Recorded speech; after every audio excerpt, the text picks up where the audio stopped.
issue and taken off the consent calendar. I can't consent to this particular presentation. Okay, well, I would say a couple of things in response to that. The budget is not a ball of dough. I think that in presenting it, we've pretty clearly identified that and we did it so that everybody's aware of it, that there is an area where we are aware and the department is aware that the budget does not match historical spending patterns, and that is with overtime and extra help, primarily in the sheriff's office, to a lesser degree in some other departments, but primarily in the sheriff's office. What we have and what we ended the budget process with is a commitment from the sheriff that he was going to set up a committee and have a way of looking at it and managing it. And you have a commitment from the executive office to participate in that and to report back to you. That is, in my view, the only major area where you've got that kind of a difference between historical expenditure patterns and the budgeting.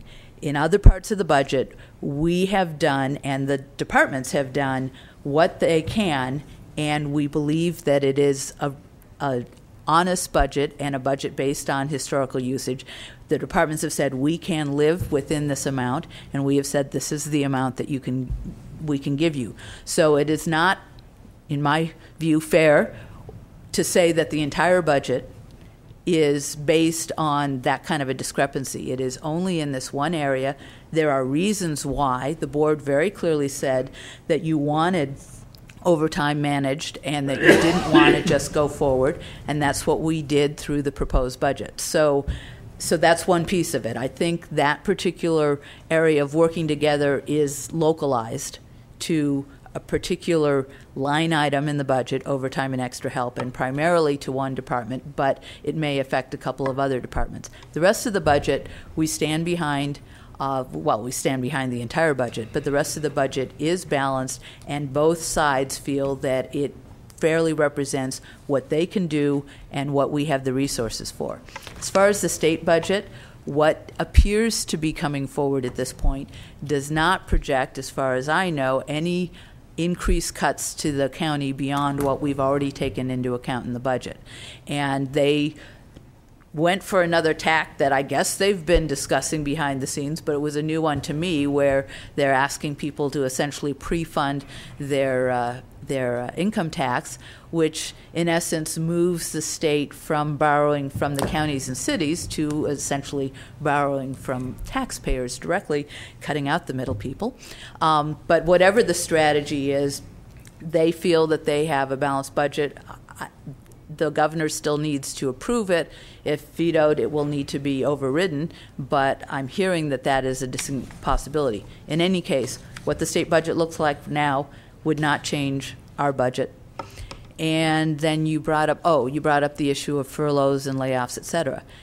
If there were to be an additional hole in the budget, that is something we would need to look at.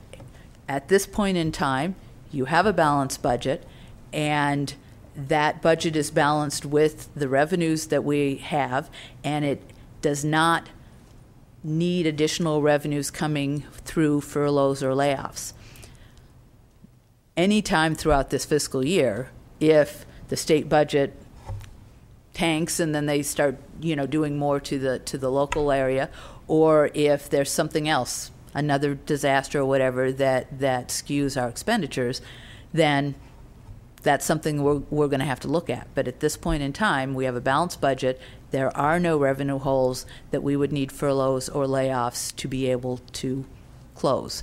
And in the absence of that, it's a theoretical discussion. We certainly know that it's there as a resource in the future, but it's not something that we're in a position to invoke now.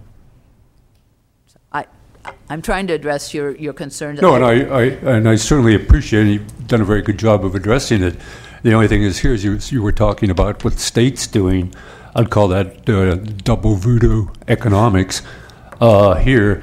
And because they are playing that game, I don't think that we should fall into the trap of saying we've got a balanced budget, except we have some things that we haven't figured out how we're going to get money into the budget to take care of the things that are before us. And so But I didn't say that. I know you didn't say that. Okay. I'm going beyond it, because Yes. just as our superiors are telling us out of the state they've got a solution, I don't believe it, and I don't think it's a solution, and I don't believe here that we've got a balanced budget. I think to call it a balanced budget is analogous to what the state is doing the same way, telling the people we've got something that we really don't have. It's just a different way of flim-flamming the public. Respectfully, I do have to disagree with Well, that. I'm sure you do. I would hope you would. A veteran of decades of budgets, I would say that this budget is far more honest and transparent, and if using whatever criteria you are, and balanced than ones that I've seen, 10 to 20 years ago. So, and I would just say that our what is it, county code, whatever resolution indicates that the budget needs to be passed by September 18th. So this is, in fact, the last date we have, unless we go about changing stuff. Supervisor Pinch. I would conclude that this budget actually is more realistic than even last year's budget. If we remember, this year's budget, we don't have a contingency fund. Last year, we had a $600,000 contingency fund, but in order to get that